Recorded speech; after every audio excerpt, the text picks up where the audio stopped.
They were meant to be ridiculed. Two impoverished, identical sisters thrust before classmates as objects of mockery. But the moment their voices filled the air, the room fell hushed, and a lone father's mundane existence transformed forever. Before we embark on this remarkable tale of melody, restoration, and unexpected opportunities, don't forget to follow our channel. Narratives this exceptional are uncommon, and occasionally a single voice possesses the power to transform everything. Now, allow me to reveal what truly transpired. Winter arrived prematurely across Nebraska's flatlands that season. By mid-November, gusts had already blanketed the cracked pavement, with white and barren trees stood like skeletons, yearning for warmer days. Marcus Fletcher tightened his grip on the wheel of his weathered Chevy pickup, the wipers battling against the freezing rain. The heater blew tepid air sporadically, mirroring the inconsistency that had become his life lately. He'd traveled this route countless times from the sawmill to his rustic cottage nestled at the edge of Oakwood Hollow. Yet something felt unusual that evening, a profound stillness making the journey feel suspended in time. That's when he noticed it. Just beyond the curve near the abandoned railway station, a rusted metal container stood with doors partially open, swaying slightly with each gust. Initially, he might have continued past as usual, but a glimpse of movement, a small, desperate hand slapping against the metal, seized his attention. Marcus slammed the brakes. Gravel crunched as the truck skidded before halting. Instinctively, he flung the door open and rushed through the snow. Each icy blast cut through his jacket, but he barely registered the cold. Reaching the container, he heard faint whimpering. Not singing, subtle, broken humming, resembling a lullaby recalled in fear. He yanked the door fully open, and his breath caught. Inside, huddled against a mildewed blanket, were two girls, identical twins no older than 10. Their cheeks were raw from cold, lips quivering. One looked up, eyes wide yet unafraid. The other clutched a damp, torn paper snowflake. "Please," the first one whispered, "don't tell anyone we hid here." Marcus asked no questions. He simply removed his coat and wrapped it around them both. "You need warmth. Come on." The girls hesitated. "Will you call someone?" one asked. "I might," he answered honestly, lifting the smaller girl into his arms. "But right now, I'm going to keep you alive." Back at his cottage, the wood stove roared as heat gradually warmed the air. Marcus placed mugs of hot cocoa before them, while the girls, now in dry clothes, huddled together beneath a quilt. "What are your names?" he asked gently. "Jackie," said the bolder one. "She's Lily. We're twins, 9 3/4." He smiled faintly. "That's precise." Jackie nodded. "Our mother always said numbers matter." "Where is she now?" Jackie looked down. "She left. Aunt Carla's supposed to care for us, but she threatened to abandon us in the forest if we cried again." Marcus swallowed hard. The past had a cruel way of circling back. He'd heard too many similar stories. Some concluded hopefully, most with headlines. He stood and walked to the hallway, knocking gently on a door. "Emily," he called. "Everything okay in there?" No answer came. There rarely was. Emily hadn't spoken in nearly 2 years, not since collapsing on stage during her middle school performance. The teasing, whispers, and spotlight had broken something within her. Diagnosed with selective mutism, she'd become a phantom in her own home, communicating only through glances and gestures. Marcus had thought, perhaps naively, that bringing these girls home, even temporarily, might awaken something in her. He didn't expect miracles, just a flicker of connection, a hint of light. Back in the living room, Lily hummed softly while sipping cocoa. The melody seemed aimless, yet strangely comforting. Jackie closed her eyes and joined in. Two soft, imperfect voices intertwining like melodies, reuniting after years apart. From down the hallway, the door creaked open. Emily appeared barefoot in her oversized flannel, eyes fixed on the twins. She remained silent, but she stood watching. Marcus froze, observing his daughter with quiet amazement. She hadn't acknowledged a stranger in months. Now she stood motionless, eyes glistening with what resembled memory. perhaps longing. Jackie smiled at her. "Hi, you can join us if you want." Emily didn't move, but she didn't retreat either. She leaned against the doorframe, tilting her head as if recalling a forgotten melody.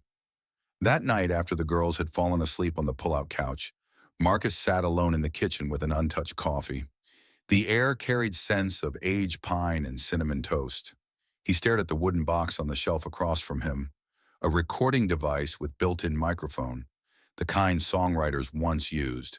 Inside were the final recordings his wife had made with Emily before passing. Lullabies, laughter, whispered harmonies. They hadn't been played in 2 years, like the piano in the corner, like the man who once believed music could save people. But something about Jackie and Lily reminded him of earlier times, the simplicity of melody, the strength in raw, unpolished voices. Marcus reached for the box and, for the first time in years, opened it. Morning arrived quietly, just pale light filtering through frost-covered windows and the creak of settling wood. Marcus woke first, automatically reaching for the coffee pot, as if muscle memory outweighed sleep. He said little, even to himself. He never needed to. The silence had long since become part of the structure. But today, 3 additional breaths filled that silence. The twins remained asleep on the fold-out, their limbs intertwined like branches from a single tree. Marcus watched them briefly before lighting the stove. The flames crackled. The air warmed. Something shifted inside him, soft and unfamiliar, like a note played on an instrument that hadn't been tuned in years but still rang true. He didn't try to name it. He simply let it exist. Emily was already seated at the kitchen table when he returned with 2 chipped mugs of cocoa. She'd entered silently. She always did. She sat straight-backed, hands folded, watching the steam rise from her cup. She didn't touch it. Her long dark hair framed her face, concealing her expression like words no longer could. Marcus sat across from her and waited. This was their ritual, stillness in which he offered presence, and she occasionally offered the same. "Are you comfortable with them staying a while?" he asked quietly. Emily didn't respond, but her fingers curled slightly around the cup. That was affirmation. He nodded. "Good, I think they need it. And maybe we do, too." She glanced up momentarily, enough for him to glimpse her eyes, the same eyes that once sparkled when her mother sang to her on the back porch, long before silence moved in. Later that morning, Jackie and Lily awakened, groggy but smiling. They helped set the table unprompted, clinking spoons and giggling at the worn toaster that insisted on burning just one side of the bread. Emily observed from the hallway, partially hidden by the frame, still a shadow in her own home. Lily spotted her and waved. "We saved you the red plate. It's the only uncracked one." Emily hesitated, then stepped forward. Slowly, she took the plate with both hands and sat at the table. Marcus held his breath. 3 girls, 1 table. No words spoken, but something far better. Laughter, belonging, breath. The snow outside continued falling. School was canceled. The roads were quiet. The house, for once, wasn't. Marcus retrieved old board games from the hall closet and let the girls debate rules no one remembered. Emily didn't speak, but when Jackie accidentally toppled the entire Monopoly bank, Emily knelt to help her rebuild. The smile that passed between them could have warmed the fireplace twice over. After dinner, the twins began humming again, casual and low, the kind of tune children create when they feel safe. Emily stood nearby, watching. Something in her posture changed. Shoulders relaxed, head tilted slightly like a flower toward sunlight. Then it happened. A single note escaped her lips. Soft, barely audible, but unmistakable. Marcus froze mid-step in the kitchen. He turned but remained silent. Jackie noticed, eyes widening. "You're singing," she said gently. Emily blinked and fled. Marcus found her in the garage, curled in the back seat of their unused station wagon. The cold seemed not to bother her. Her breath formed tiny clouds, arms wrapped around her knees. He didn't immediately open the door, just stood outside, hand on the frosted handle. "I heard you," he said finally, and it was beautiful.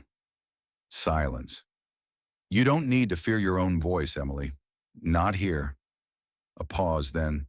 I wasn't afraid, she whispered, barely audible. I forgot that I could. They sat together in the cold for a long while. No lectures, no pressure, just shared stillness.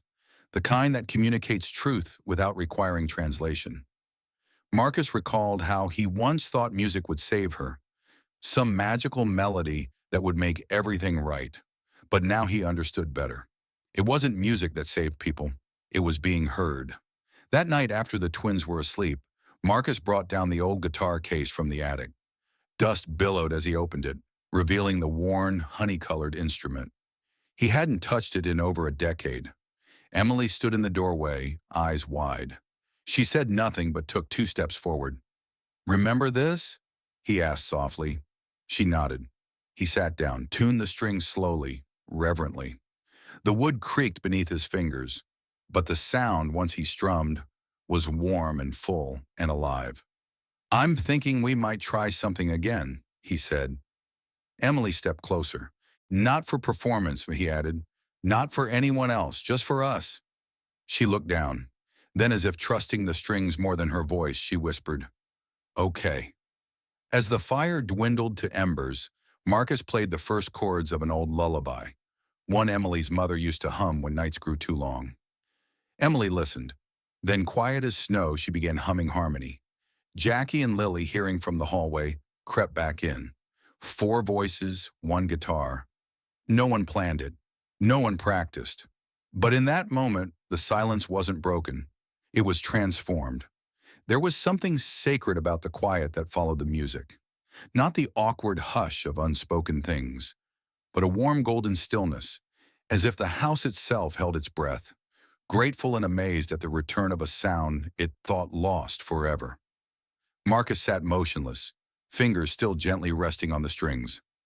Across from him, Emily kept her head lowered, but her humming continued, soft and steady, as if each note was a thread stitching her back to the world. Jackie and Lily sat cross-legged on the floor, swaying slightly, eyes closed, absorbing every vibration. For the first time in years, Marcus didn't feel like someone standing amid life's ruins. He felt like someone building something new. The days that followed passed slowly and sweetly, like snow melting under weak winter sun. With roads still too dangerous for school buses, the girls remained at the cottage. Mornings brought oatmeal and card games. Afternoons featured snowmen and sledding down the hill behind the woodshed. But evenings, that's when the magic returned. Each night as daylight faded and the fire awakened, the girls gathered around the piano or guitar. They didn't call it practice. They didn't label it at all. They simply sang. Sometimes old hymns, sometimes invented tunes with nonsensical lyrics and harmonies only they comprehended. And Emily, bless her, Emily sang. She didn't speak much during daylight hours. She still avoided strangers' gazes. But when music began, she blossomed like springtime, pushing through frozen earth. Marcus recorded every session discreetly, placing the device on the mantle. Not for fame or memory, but for safekeeping, like capturing fireflies in a jar to prove the light had truly appeared. One Thursday evening, as Marcus tuned his guitar, Jackie looked up from her sketchpad and asked, "Could we perform at the talent show?" Lily looked startled. "You mean at school? On stage?" "Yeah," Jackie replied matter-of-factly. "We've developed 3 songs now. That one Emily started the other night. That's really good." Emily's fingers tightened around her cocoa mug, lips pressed thin. Marcus set his guitar down carefully. "I'm not certain that's ideal," he said. "Why not?" Jackie questioned. "We aren't frightened." He studied them, all 3 determined, fierce, innocent, in ways the world hadn't yet damaged. That was his concern. He knew how easily life could shatter such innocence. "School talent shows can be complicated," he explained carefully. "People sometimes laugh when they don't understand something beautiful, and that kind of laughter cuts deeper than silence." Emily nodded. She recognized that laughter too well, but Jackie remained undeterred. Then maybe it's time someone gave them something they had to understand. The following morning, Marcus checked the mailbox and found a flyer posted on the adjacent bulletin board. Winter Talent Showcase, one night only, open to all students and families. Registration deadline, Friday. He stood in the biting wind, the paper fluttering like a challenge. His hand hovered over it for a long moment before he tore off a registration tab. Back home, the girls had arranged a mock stage in the living room, pillows as footlights, a fireplace poker as microphone stand. Emily sat at the keyboard, fingers shyly finding chords while Jackie and Lily experimented with harmonies. Genuine laughter filled the air. Marcus watched from the doorway, saying nothing. That evening, he retrieved his old music journal, a weathered leather-bound notebook untouched since before Emily's birth. Pages filled with partial songs, lyrics scribbled in darkness, melodies written for a voice he hadn't heard in a decade. He turned to a page containing a single line. Some voices don't need to rise, they just need to reach. He tapped his pen against it, then added, Tonight they reach me. Friday arrived. The girls submitted their names. No turning back. That night during rehearsal, something went wrong. Midway through a song, the piano emitted a metallic clang like a struck bell. Emily pressed the key again. The note wavered. Jackie tried adjusting her vocal line, but the pitch was off. Lily faltered. Marcus knelt beside the piano and examined the interior. Broken hammer, he said. Probably from last winter's cold snap. I'll try to repair it. Emily looked panicked. But we don't have time. Marcus stood and walked to the back room. When he returned, he carried the Taylor guitar. The girls fell silent. You know, he said slowly, your harmonies would sound even better with something warmer underneath. Something simpler, like this. He strummed once, low and smooth. The sound filled the room like candlelight. We're changing the arrangement, Lily asked. Marcus smiled. We're not changing. We're evolving. They spent the remainder of the evening reconstructing everything. No sheet music, no formal structure, just ears, hearts, and instinct. Jackie and Lily adapted instantly, responding like twin wings catching a new breeze. Emily, seated beside her father, began humming her part softly, gradually building confidence. By midnight, they had created something new. Not polished, not perfect, but alive. As they concluded for the night, Jackie looked up and asked, Do you think they'll hear us? Marcus paused, then replied, If they're ready, they'll listen. The auditorium predated most buildings in town. Creaking wooden floors, faded orange velvet curtains dulled to rust, ceiling tiles humming with memories of school dances, graduation speeches, and forgotten recitals. To some it was merely a gymnasium with lights, but to Jackie, Lily, and Emily, it loomed like a mountain. Marcus sat in the front row, the girls standing behind the curtain, nervously peering through a tear in the fabric. The performers' list was taped to the wall beside them, hastily typed with penciled additions. Their group appeared last, number 14, unnamed trio. Nobody knows it's us, Jackie murmured, more to herself than anyone. That's good, Lily replied, shifting anxiously. Let them laugh before we sing. It'll hit harder. Emily remained silent, hands clasped tightly at her chest, eyes on her shoes. But she stood there, waiting. That alone was miraculous. The hours before the performance had been unkind. Beginning with a teacher's casual remark, I hope the girls don't freeze up. That kind of incident leaves an impression on audiences. Then came the stares in hallways, some curious, some amused, some openly mocking.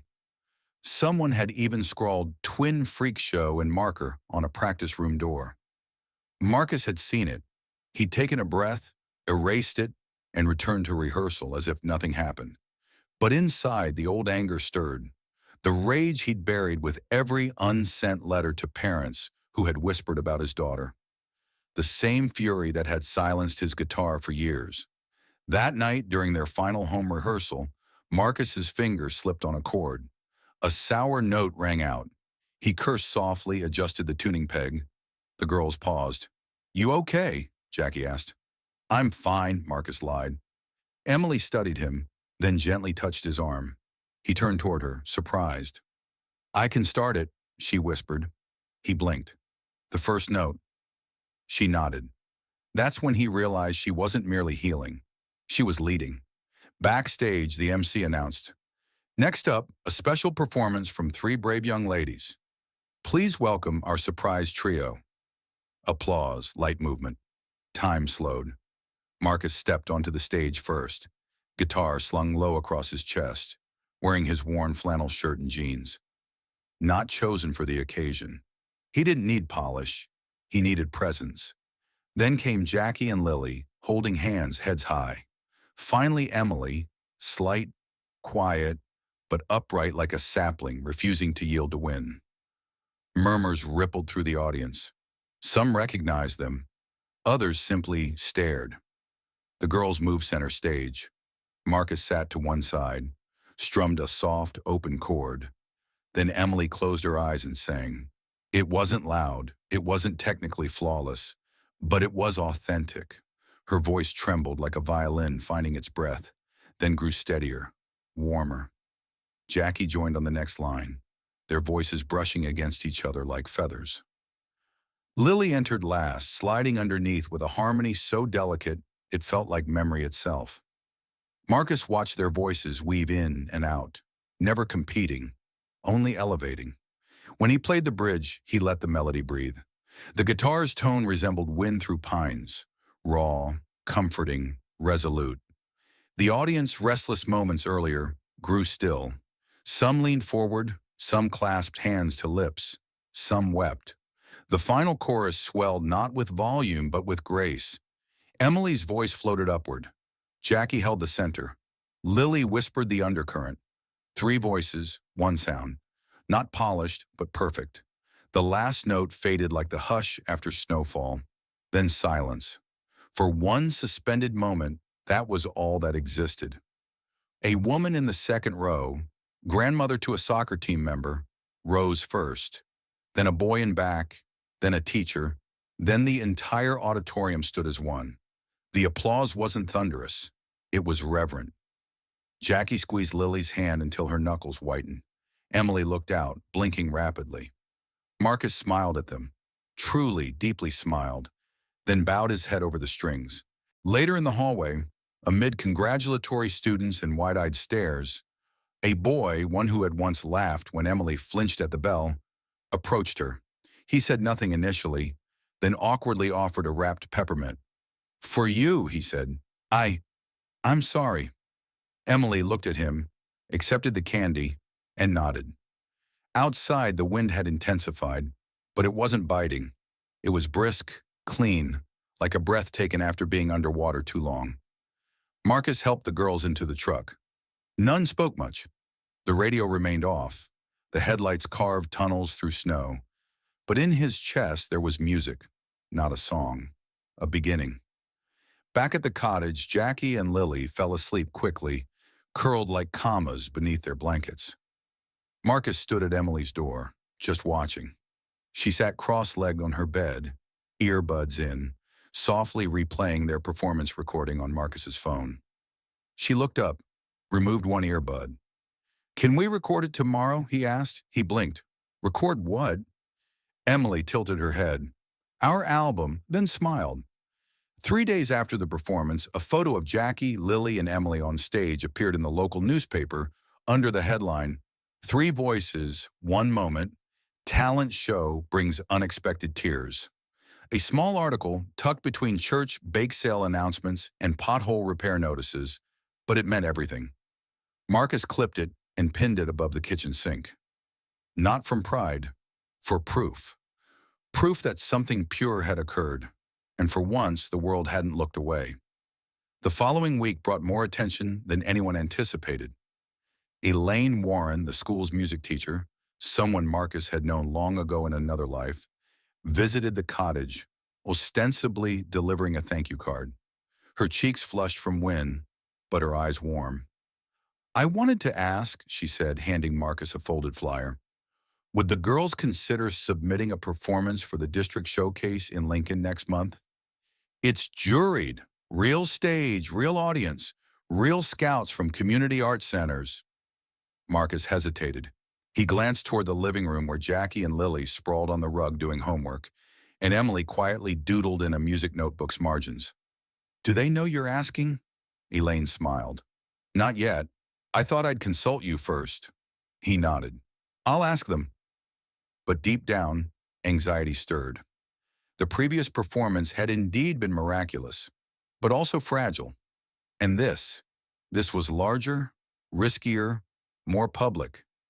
He'd witnessed what public attention did to young talent. It either elevated them or hollowed them out. And Marcus had already lost too much to risk hollowing someone else. That evening after dinner, Marcus gathered the girls around the kitchen table and unfolded the flyer. Emily traced her finger over the bold title, Voices of Tomorrow State Youth Arts Showcase. Jackie leaned forward. So we'd be competing? Not exactly, Marcus explained.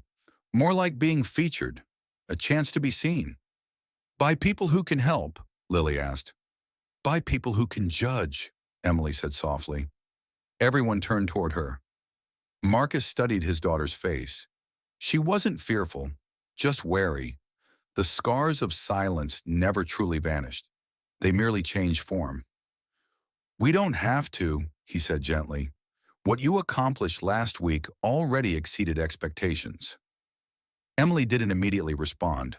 Then almost reluctantly, she whispered, But what if there's a girl like me out there, waiting for someone to sing first? Jackie reached across the table and squeezed her hand. Marcus exhaled slowly. Then we'd better give her a song worth hearing. The girls worked harder than ever afterward. They selected a piece blending Emily's gentle tone with Jackie's brightness and Lily's subtle depth. Marcus helped transpose it for guitar, adding rhythm that built gradually, a quiet storm of emotion beneath the harmonies. They practiced in the garage most evenings, the acoustics surprisingly perfect among old tools and oil cans. Jackie called it the echo room. Emily began keeping a small journal, writing lyrics and noting melodic fragments. She didn't share them yet, but Marcus noticed she kept them close, tucked inside her coat pocket like a secret she wasn't ready to reveal. Everything seemed perfect until it wasn't. The day before the submission deadline, a letter arrived from the school superintendent's office, addressed directly to Marcus and printed on thick formal paper. He read it twice and felt something inside him turn cold. Dear Mr. Fletcher, after reviewing district policy and receiving multiple parental concerns regarding last week's talent show performance, the school board has determined that non-enrolled students are ineligible for district events. As such, the trio act featuring your daughter Emily and students Jackie and Lily Carpenter does not meet submission criteria. We understand this disappointment and encourage eligible students to submit individual performances instead. Sincerely, Brenda M. Ellsworth, Director of Youth Arts Participation. Marcus sat at the kitchen table long after the letter slipped from his fingers. He didn't immediately tell the girls. He couldn't. That night after they'd retired, he called Elaine. She knew, he said quietly. Whoever this Brenda is, she deliberately targeted us, and someone prompted her. A long pause on the line. I'm sorry, Marcus. I never anticipated this response. I did, he said bitterly. That's the problem. I've seen how quickly people change when something authentic begins to shine. You won't let this stop them, will you? He glanced at the recorder on the mantel. No, he said, but I need to be strategic about our approach. The next day, he gathered the girls and read them the letter. Emily didn't cry. Jackie did, quietly. Lily folded her arms, jaw tight. So what now? We just disappear again? No, Marcus said. We record it anyway. We submit it. If they discard it, that's their choice. But they'll hear it first. He turned to Emily. And if you want to write something new, something expressing what you want them to hear, now's the time. Emily looked up, eyes clear. Then she stood, went to her room, and returned with her notebook. She placed it on the table. The title on the front page read, A Song for the Silent. The melody began slowly, tentatively, like someone walking barefoot across ice. Then note by note, it gained strength. Marcus sat beside Emily on the living room floor, guitar across his lap, watching as she traced each word in her notebook before allowing it to become sound. Jackie and Lily curled on the sofa, listening with the reverence children reserve for moments they recognize as significant. A song for the ones who don't speak loud but carry thunder in their hearts. Emily's voice trembled slightly on thunder, but she continued. Marcus strummed in a soft minor key. He knew better than to interrupt a song still being born. Emily's notebook now contained dozens of verses, fragments, scribbled dreams. But this song felt different. This wasn't just music, it was testimony, and if the district refused to hear them, they would make themselves impossible to ignore. By midweek, the cottage had transformed entirely. The kitchen became a vocal warm-up zone. The hallway turned into a choreographed practice path. Even the garage, once a cold echo chamber, now featured blankets tacked to walls for acoustics. Marcus set up his old condenser microphone, purchased long ago for performances that never materialized, and connected it to a vintage laptop he dusted off. The girls took turns rehearsing harmonies while Emily sat cross-legged on the floor, refining every word. They were constructing a cathedral of sound in a house built of pine and grief, and it was working until the piano broke. It happened the night before their final recording. Emily was playing the introduction to A Song for the Silent, her fingers now confident on the keys, her voice blending perfectly with Marcus's guitar. Then a sharp clack. The middle C hammer stuck. She pressed it again. The note emerged dead. Marcus rushed over and examined the interior. Broken flange, he muttered. Emily's hands trembled. I can't play without it. Marcus crouched. You don't need to. We'll shift to guitar-only arrangement. You've done it before. No. The word barely exceeded a whisper. Not for this song. Marcus studied her eyes and recognized that tight coil of fear intertwined with pride. The piano wasn't merely an instrument. It was armor. It provided shelter while she found courage to sing. He nodded slowly. I'll fix it. He worked through the night. By lantern light, using tweezers, adhesive, and determination, Marcus disassembled the damaged action and reattached the broken flange. The process consumed hours. His fingers ached, his vision blurred, but he persisted. Not because he believed he could salvage the instrument, but because he knew he had to try. At dawn, he pressed middle C. It sang, not perfectly, but true.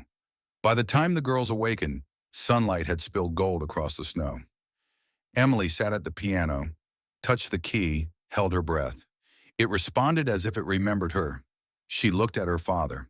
No smile, no words, just a slight nod, conveying something deeper, understanding beyond language.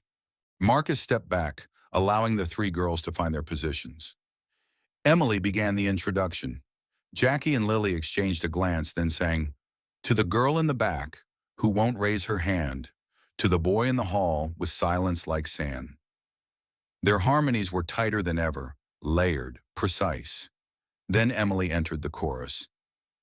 We were made for music, even if we never make a sound. We were made for more than fading. We were made to be found. The guitar supported them, warm and nurturing, letting their voices glide over chords like light across water. By the final note, no one spoke. Marcus stopped the recorder, heart racing. He didn't voice it, but he knew this was the definitive take. He uploaded the file to a private link, completed the submission form himself. Where it requested the group name, he paused, then typed, The Silent Three. Where it asked for a message to the jury panel, he wrote, We understand we don't meet your criteria, but we hope we meet your hearts. If there's space for three girls who learn to sing in life's crevices, then perhaps this song is for you too. He hovered over the submit button momentarily, then clicked and released it. The following afternoon, rejection arrived swiftly, not from the jury, but from a parent. Marcus was in the grocery store examining bruised apples when he overheard it. Must be easy using pity to secure stage time these days. He turned. There stood Daniel Grant, father to a boy in Emily's former class, banker, deacon, the kind of man whose smile never reached his eyes. Excuse me? Marcus said, calm but firm. Daniel shrugged. Just saying. Many people think it's manipulative parading those poor twins and your situation. Some individuals work hard to earn recognition. Marcus clenched his jaw. They did work hard and earned every second. Daniel leaned closer. Well, don't expect universal applause just because you presented a sad story with melody. Marcus didn't respond. He didn't need to, because some songs weren't intended for men like that. They were meant for girls still learning to sing and for fathers who refused to let them be silenced. Snow had begun melting into slush patches on sidewalks, but the air remained sharp enough to sting your throat. March in Nebraska never fully committed. Neither winter nor spring, just a prolonged gray pause between seasons. Inside the cottage, warmth prevailed, partly from the fire Marcus maintained, and partly from the strange momentum that had captured the household. Even after rejection, the song lingered like smoke clinging to fabric. Emily played it daily now, not rehearsing, just inhabiting it. The twins hummed while brushing teeth, feeding birds, stirring soup. Even Marcus caught himself whistling the chorus while chopping wood. The district might have dismissed them, but something deeper had taken root. Elaine visited again on Friday, carrying a small parcel wrapped in brown paper. Her cheeks flushed from wind, and her smile, hesitant but kind, made Marcus feel like a teenager with splinters in his palms again. I found something I believe belongs to you, she said, placing the package on the kitchen counter. Marcus raised an eyebrow, but remained quiet. Elaine unwrapped it carefully. Inside lay a vintage capo, worn smooth around the edges, and a handwritten chord chart in his wife's handwriting. The ink had smudged in places, but the title remained legible. For Emily Someday. He stared at it. The unfinished song. A lullaby composed during nights when Emily had colic and Marcus played guitar in the hallway to soothe her to sleep. I thought it was lost in the fire, he murmured. It was in the school's music closet, Elaine said softly, tucked inside an old case. Emily entered just then, eyes curious. Marcus handed her the paper. She traced the letters with one finger, then looked up. Can we play it? He blinked. You want to finish it? Emily nodded. It already feels complete. I just want to hear it. They spent the next 2 hours on the living room floor, Marcus cross-legged and barefoot, the girls leaning against pillows and cushions, listening as he reconstructed the chord progression. It began softly, 2 chords alternating like a heartbeat, then a lift, then a gradual descent. Emily sang the first line. Jackie and Lily joined by the second verse. By the bridge, Marcus's hands moved as if they had never stopped playing. His fingers remembered what his soul had long tried to forget. He glanced at Elaine, standing in the doorway, hand covering her mouth.